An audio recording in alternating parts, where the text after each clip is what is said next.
اعوذ باللہ من الشیطان الرجیم، بسم اللہ الرحمن الرحیم۔ 10 محرم کے دن ہر ایک امام حسین کے قدموں پر قربان ہو رہا تھا، اور یہ منظر دیکھنے کے لیے تمام عالمین کے فرشتے کربلا کے میدان تک آن پہنچے۔ امام حسین سے زمین مخاطب ہو کر کہتی ہے، اے ہمارے آقا، ہمیں حکم دو، ابھی پھٹ جائیں اور اس پورے لشکر کو فنا کر دیں۔ اور کبھی آسمان چیخ کر کہتا ہے، اے ہمارے آقا، ہمیں حکم دیں۔ اور کبھی ظافر جنات کے ساتھ دستہ ادب کو جوڑ کر کہتا ہے، اے میرے مولا، مجھے حکم دے، فوج یزید کو فنا کر دوں۔ امام حسین تمام انبیاء، عالمین، فرشتوں اور جنات سے کہتے ہیں، یہ صبر کا امتحان ہے۔ اے میرا اللہ، میرا صبر آزمانا چاہتا ہے، اور میرے خون سے ہی اسلام کو زندگی ملے گی، کیونکہ میرے شہید ہونے کے بعد رہتی دنیا تک کسی بھی یزید کی ہمت نہ ہوگی کہ میرے نانا حضرت محمد صلی اللہ علیہ وآلہ وسلم کی شریعت کو جھٹلا سکے۔ بس سب مولا حسین کا امتحان دیکھ رہے تھے۔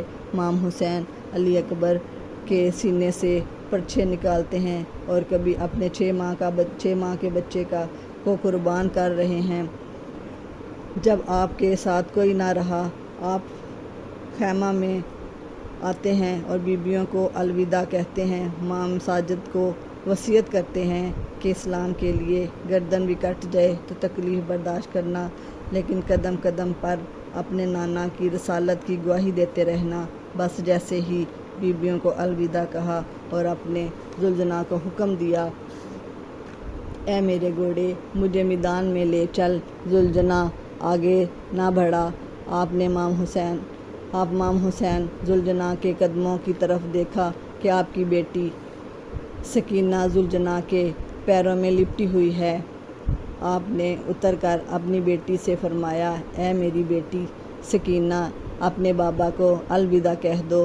بی بی سکینہ فرماتی ہیں، بابا صبح سے لے کر اب تک جو بھی میدان میں گیا واپس نہ آیا۔ امام حسین فرماتے ہیں، اے میری بچی، ہمارے خون سے ہی ہمارے نانا کا دین بچے گا۔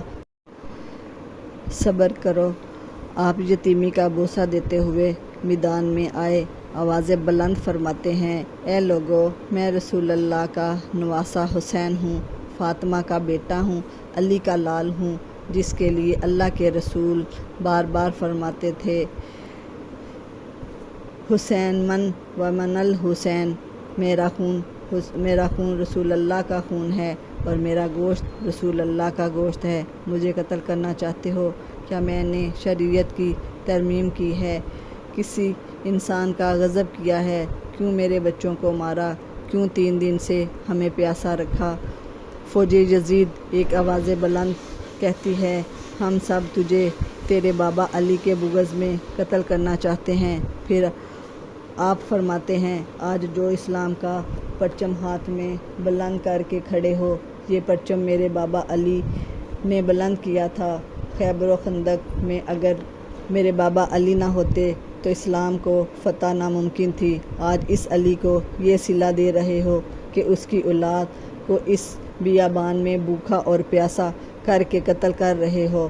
بس عمر بن سعد کہتا ہے کہ حسین کی بات نہ سنو، حملہ کر دو۔ تاریخ نے لکھا ہے، امام حسین کے مد مقابل جو بھی آیا فنا ہوا۔ زمین پہ اس سے پہلے ایسی جنگ نہ دیکھی گئی کہ ایک 3 دن کا بھوکا پیاسا شیر کی طرح لڑ رہا ہو اور فوجیں دور دور بھاگ رہی ہوں۔ بالآخر عمر بن سعد نے سوچا کہ یہ علی کا شیر ہے، اس کا مقابلہ کرنا ناممکن ہے۔ پوری فوج کو کہنے لگے کہ ایک ساتھ امام حسین پر حملہ کیا جائے، لیکن کوئی بھی امام حسین کے قریب نہ جائے۔ دور دور سے امام حسین کو تیر ماریں، اور آدھی فوج جا کر خیموں کو آگ لگا دی۔ بس ہزاروں کی فوج میں امام حسین کو چاروں طرف سے گھیر لیا، اور دور دور سے بھاگ بھاگ کے امام حسین کو تیر مارنے لگے۔ بس ہزاروں کی فوج نے امام حسین کو چاروں طرف سے گھیرا ہوا تھا، دور دور سے بھاگ کر امام حسین کو تیر مارتے رہے، اور کچھ امام حسین کے خیموں کو جلا رہے تھے۔ امام حسین کبھی خیام کی طرف اور کبھی سپاہیوں کی طرف۔ بس اتنے میں آواز غیب آتی ہے، اے حسین، تیرا اللہ تجھ سے راضی ہوا۔ حسین تلوار کو روک لیتے ہیں۔ فوجی لشکر جیسے ہی امام حسین کی رکی ہوئی تلوار کو دیکھتے ہیں، جو امام حسین کو دیکھ کر بھاگ گئے تھے وہ بھی قریب آ گئے، اور دور دور سے جس کے ہاتھ میں بھی جو چیز ہوتی وہ امام حسین کی طرف پھینکنے لگا۔ تاریخ نے لکھا ہے کہ جس کے پاس نیزے تھے اس نے نیزے مارے، جس کے پاس تلوار تھی اس نے تلوار ماری، جس کے پاس تیر تھے اس نے تیر مارے، اور جس کے پاس مارنے کے لیے کچھ نہ تھا اس نے کربلا کی گرم زمین سے مٹی اٹھا کر امام حسین کی طرف پھینکنے لگا۔ تاریخ نے لکھا ہے کہ آپ کے جسم میں اتنے تیر تھے کہ جسم مبارک دور سے نظر نہیں آ رہا تھا۔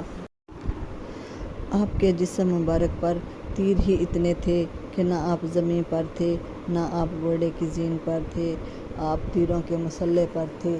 یہ منظر دیکھ کر تمام انبیاء زارو قطار رو رہے تھے۔